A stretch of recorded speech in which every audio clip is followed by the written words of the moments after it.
Hello guys and welcome back to Field of Glory Empires. It's turn 143 and I've done some more optimization of our population off screen. I have set this army to move out of the Sinai and to attack Aeus, but they won't arrive there for another turn. We're taking an overland route. The sea route would probably be the same. And I proposed a white peace with Nubia. I don't really see a reason to be at war with Nubia. I got dragged into all these wars anyway. Other than that, nothing else big really changing. We are trying to adapt our strategy here into something that will work out better in the long term. I just glanced over to the top left and I noticed that Macedonia basically doesn't exist. I think what's happening is the Antigonids are buying their land. Kind of like because they offered me. They offered to buy land from me.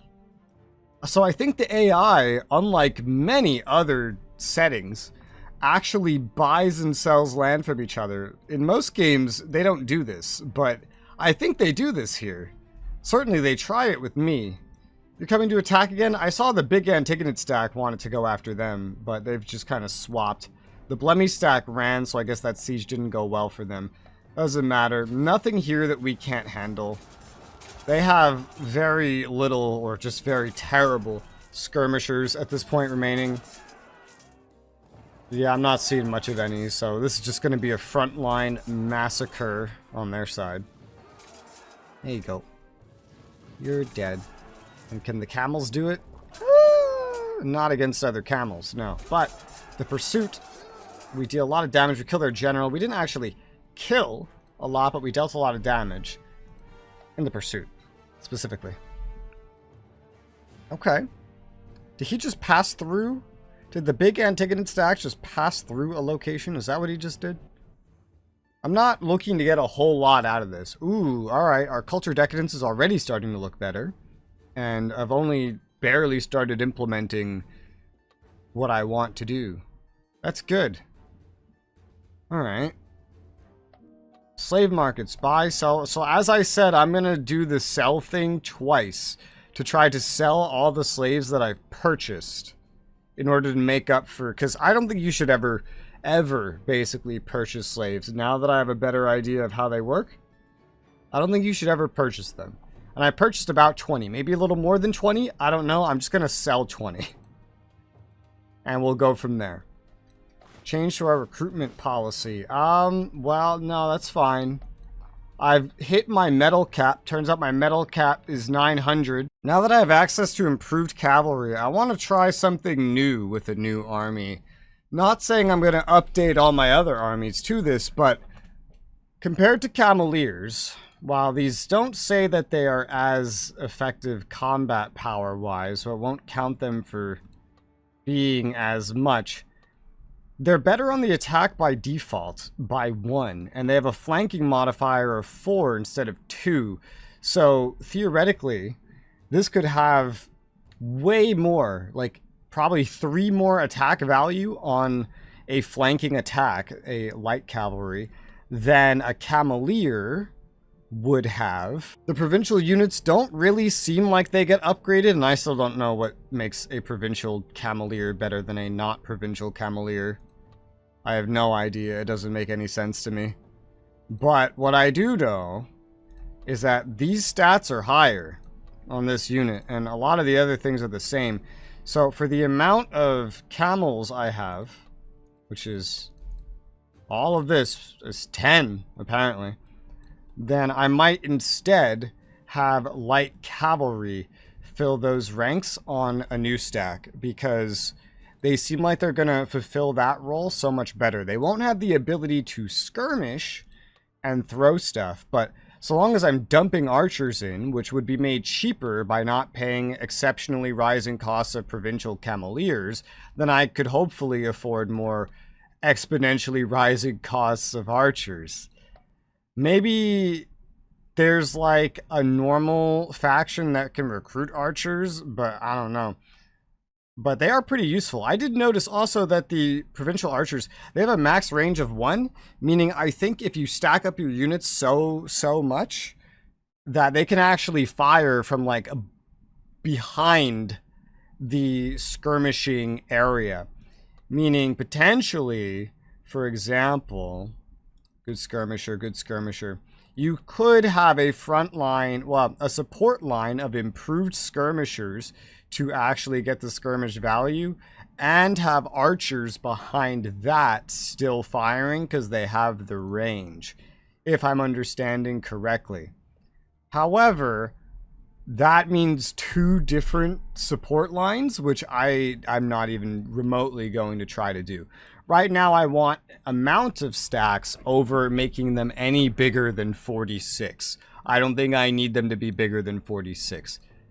I can't really easily stand up to 145, but I don't need to. What I feel I need is versatility.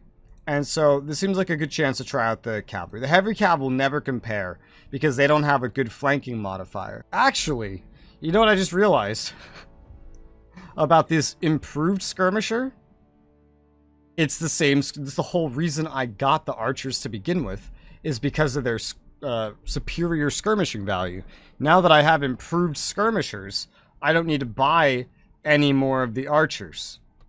The only role the archers could really serve that's different, that would justify the increased price at this point, is to go in the rear line as a second line. So this new stack could actually be pretty cheap, featuring, say, 1, 2, 3, 4, 5, 6, 7, 8, 9, 10 light cavalry improved, and then however many archers I guess I have. 16, goddamn.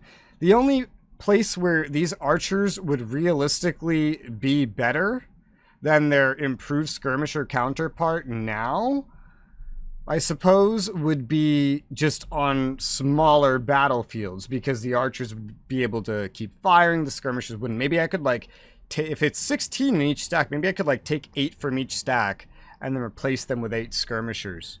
That could be a way to accomplish something, I suppose. It would be done over time, realistically. I just wanted a way to start spending this metal, and light cavalry does consume metal just like cameleers. These improving stats are kind of changing the balance of the game and the meta. It's good because it means a lot of, like, these archers are going to be way less important now, in fact. Way less important. The smallest front is like 4, maybe plus some on the flank. So, yeah, 8 and 8 on skirmishers and archers could be a good mixture. Could be. Improved skirmishers, specifically. I didn't even know this would happen, so maybe I wasted some money here or there as well, in terms of getting rid of those older skirmishers and whatever, but you kind of have to work with what you have when you have it. You don't know when these RNG things are going to pop up. Well, the siege here is now marked to be quick, so that's good, and we're now moving to attack this as well, so this war shall continue. The Antigones are now besieging what Blemmies was besieging, which is interesting, I suppose. We finished a cult site all the way down here in the south. That will be good for some conversion. I could go for some metal. I'm definitely going to be consuming more metal soon, but at the same time, I also just, you know, have enough metal. So I'm not sure how important this is. It'll consume some infrastructure and money. I don't think that's very important for this location, to be honest. Maybe some culture would be nice. It'd give decadence, but the culture might help with the loyalty in this region. Sure. It doesn't take a slot. A new pop has been grown here. A desertic citizen. That's pretty nice. A harbor is being built. I think I'll just leave this all be for right now. And then we received a slave. Yeah, a lot of the slaves are going to end up over here, I think, just in general, because this is one of the only places nearby that has a slave market at this point. There's a couple of others. I might let that linger.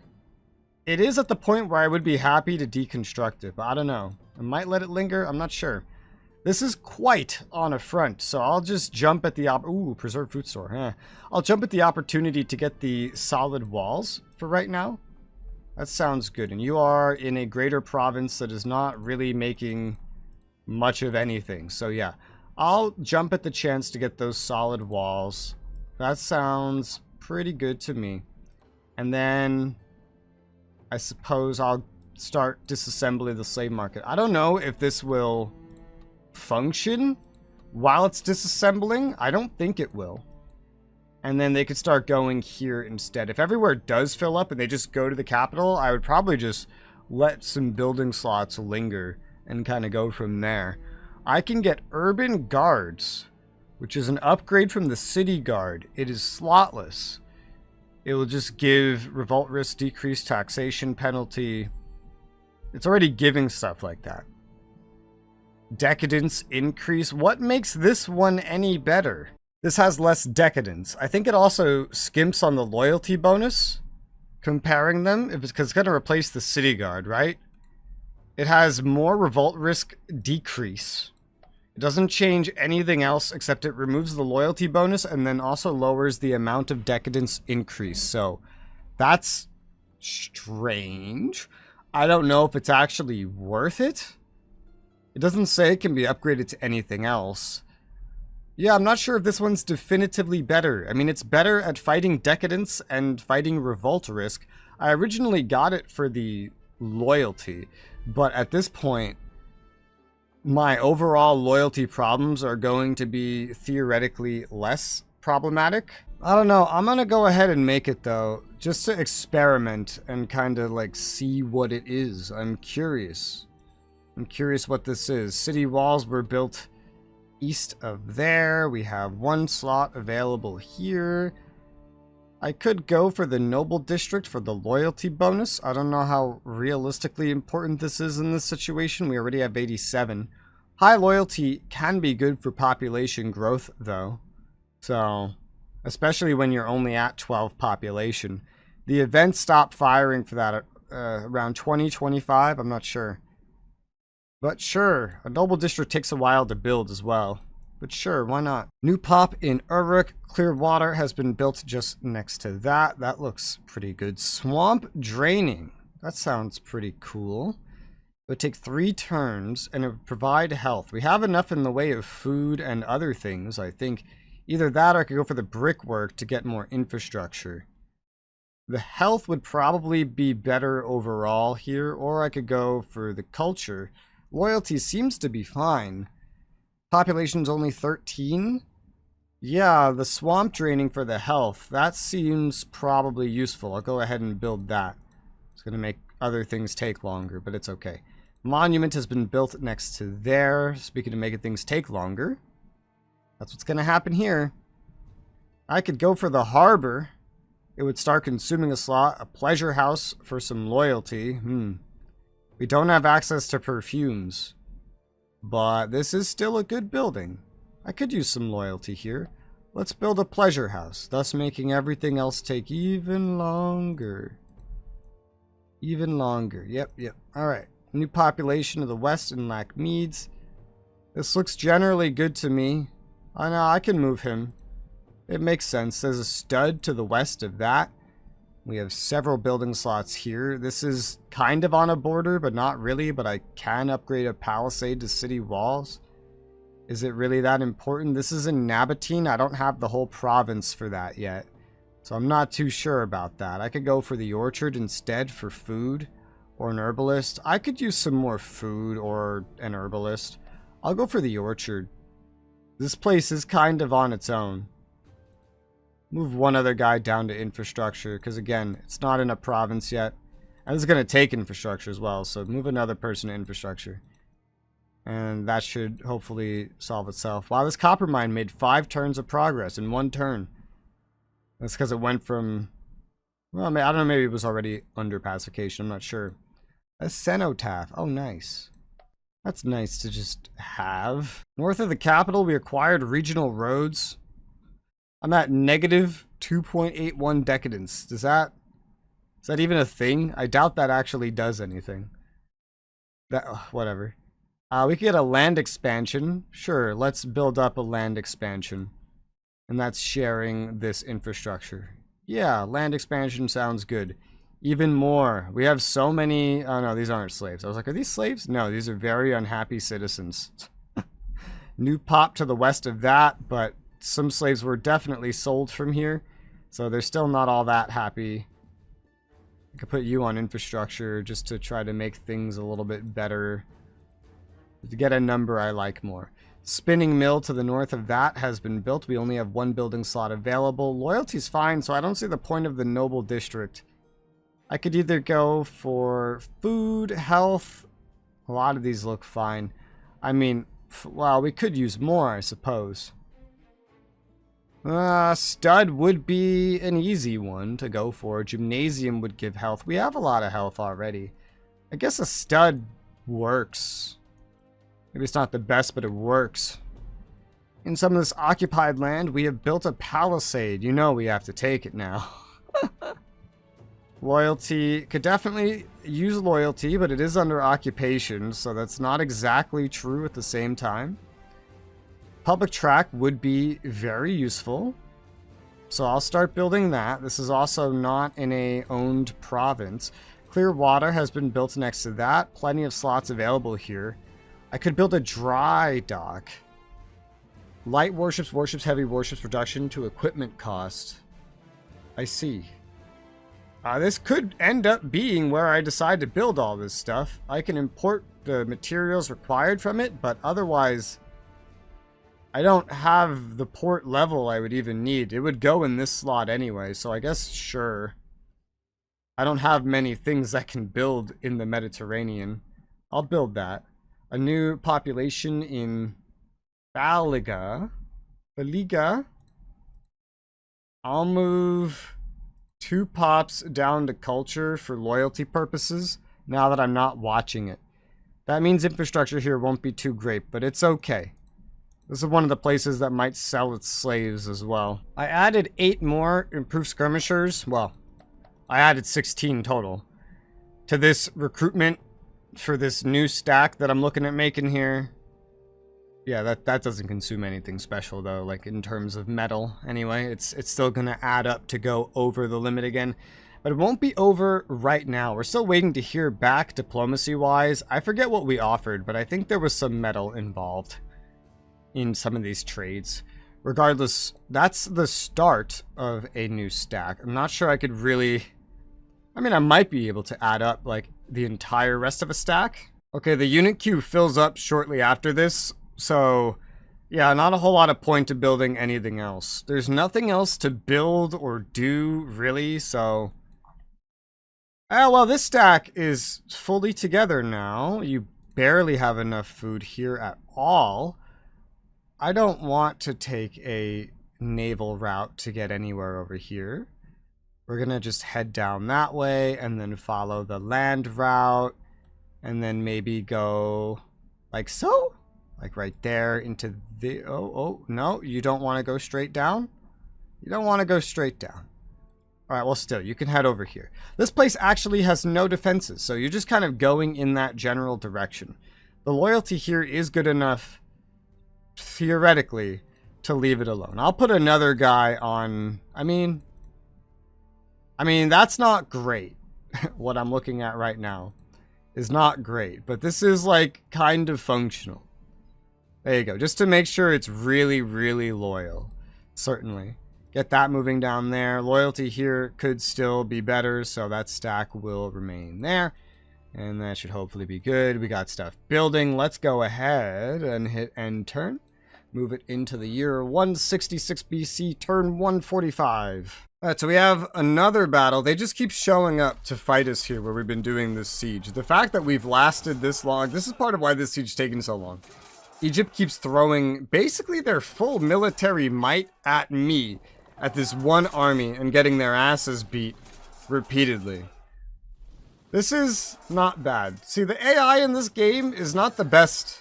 It's not the best. It's not even that great, to be honest. But it at least knows how to play the game basically, which is an improvement compared to many other games where they literally just don't know what the hell they're doing. Oh god, what is this? Oh, a fight over this location now. So now I'm attacking. So I was defending in those other ones? Or I don't know, actually. I think I was attacking. I guess so. I don't know. But now we're attacking just all urban militia, really. Entirely urban militia defending this point. Alright. Well, they're all gonna die. It's not even close. What a surprise. And there you go. I like how literally everybody everywhere attacks. It's like they're attacking these weird hay bale looking hills. This texture is strange. Alright, they're all dead. That's now occupied by me. That's cool. Are there Egyptians running through Antigonid land? The movements on the resolution get a little distorted sometimes. We're still in the green. So that's good. We have 4 tokens. So that's... We're just constantly on glorious. We're the only glorious empire that is just in general, not even like the ones that have the gold status. We're the only one that's in the green. Rome and the Antigonids are both in the white, and I'm not sure if there are any more empires. I don't think so. Well, there's an old empire, Macedonia. Oh, yeah. Macedonia is falling apart. Makes sense. They're not even... Oh, yeah, they're not... Yeah, they're no problem. They're not a concern. Okay, so Antigonids agreed to my treaty. A new ruler, just like coup d'etat me. He's a bad military leader. That's bad. Expertise penalty. So, as long as we have this leader, and he's very young, we're not going to be the best at fighting. Because we just got a 50% expertise reduction. And 1 less general. And more XP needed to level up. But he's a superior administrator. Reducing decadence, increasing loyalty and infrastructure, and reducing administrative burden. I don't know what that is. Patrician. He despises mercantile activity. He likes to be the patron of artists. So he gives us some culture, but he hurts our trade acumen. So he's bad for the economy and the military. But he's amazing for decadence and loyalty. Okay. Fair enough, I suppose. Alright, so I've purchased this. And it's got a slave market. It received 2 slaves. I guess did it get all the slaves from this recent battle? Yeah, because it's like the closest, I guess. And it has very little population in general. So I'll leave that slave market there because it could use the population. Move you guys onto infrastructure. Onto infrastructure. Hell, that's not even enough. This is Petra. Oh, man. These walls, I can't disassemble. Or Petra. I can only disassemble the slave market. We don't have enough of anything here. Maybe I could like put everyone on infrastructure and rush something useful into completion and just burn through our food very slowly.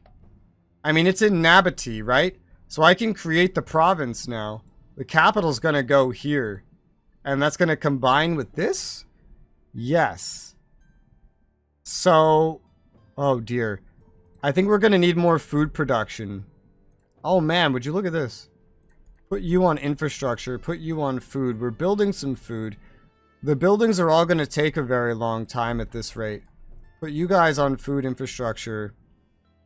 It should work out once we get the province going. I'll definitely build the stud, I guess, first? Or the wheelmaker. I'm not sure it actually matters. I'll take the wheelmaker. I think I'll take the wheelmaker. We might want to swap these around even more at some point. I don't know. We do need to acquire... Oh, this is also Nabatea. What does this whole province look like? Oh, it's way bigger than that. Oh, good, good, good. So we actually have a decent amount of stuff. Okay, good, so good. Awesome. Shit. Alright, you guys all go into infrastructure then. The food will figure itself out. Petra is still going to end up being the capital, though. Yeah, wheelmaker, Petra. It's because of this thing. Decadence increase 1. Legacy increase 1. Well, that'll help. Trade acumen, commerce, money, and culture. Yeah, what a surprise. It's a very important location. So that finishes that up. Maria rejected my offer. What a surprise. I could try again. Only 21%, but sure, I'll try again. Wait, what? Wealthy citizen. Added to our nation. Oh, so I bought 2 things from them, and these, it was both of these. Okay, I see.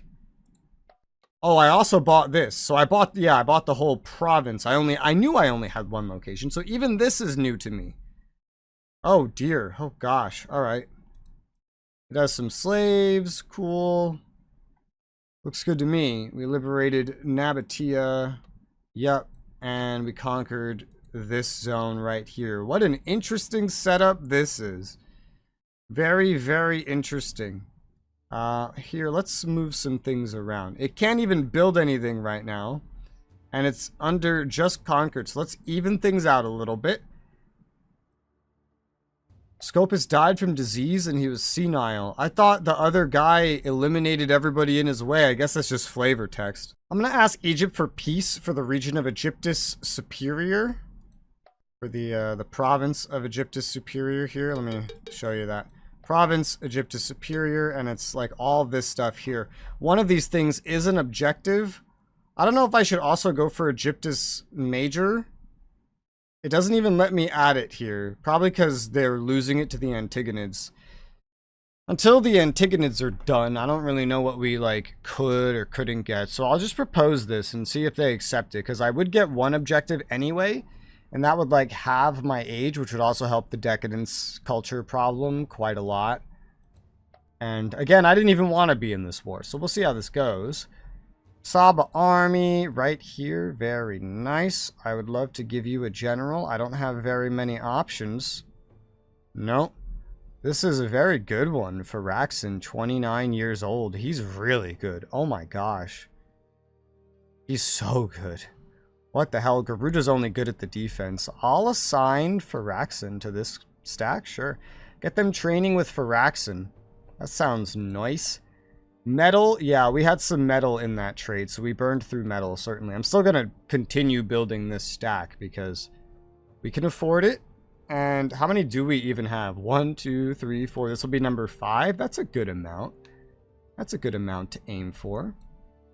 At some point, the other stacks might get cavalry as well, but like the camels don't usually die. They're good at living because they're skirmishers, but we'll see. So usually I have 10 of like the frontline units each. I'm missing 10 regulars and heavies from this.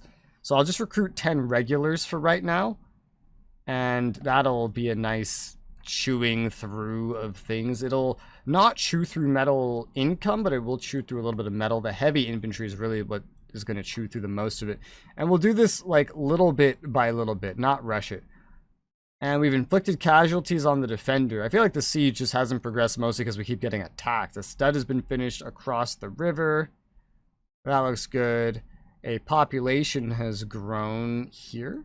How does this look now? Have we sold any more slaves? We probably have. Yeah, we probably have.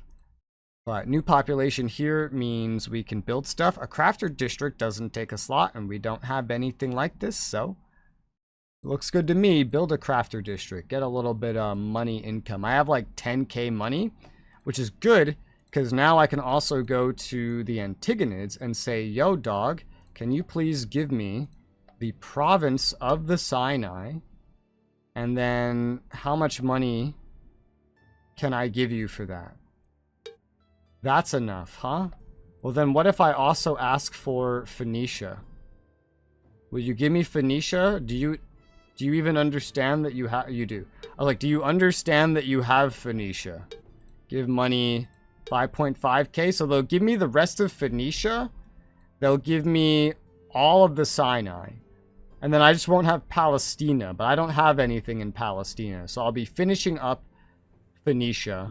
And I'll be adding... Well, I guess I don't need the Sinai if I'm not going to occupy this. So actually, hold up. Let's do this differently. I just realized that we're not going to be getting that just yet. If my treaty is accepted. So I only need one of these things at a time. So Phoenicia only. And I will give you money of... That's not good. 3.7k. Goes from 8 to 100%. That's fucking weird. But... yeah, that's fine. And then they'll still really like me. They'll love me. I mean, I could ask for something else. Nah, this is exact. I basically can't add anything to this without it going under 100%. I've been experimenting. This is just what it is. So I'll propose that to them. Though it looks like we do have a nice full episode here, so I'm going to call this one here for now. So thank you guys very much for watching, and I'll see you on the next one.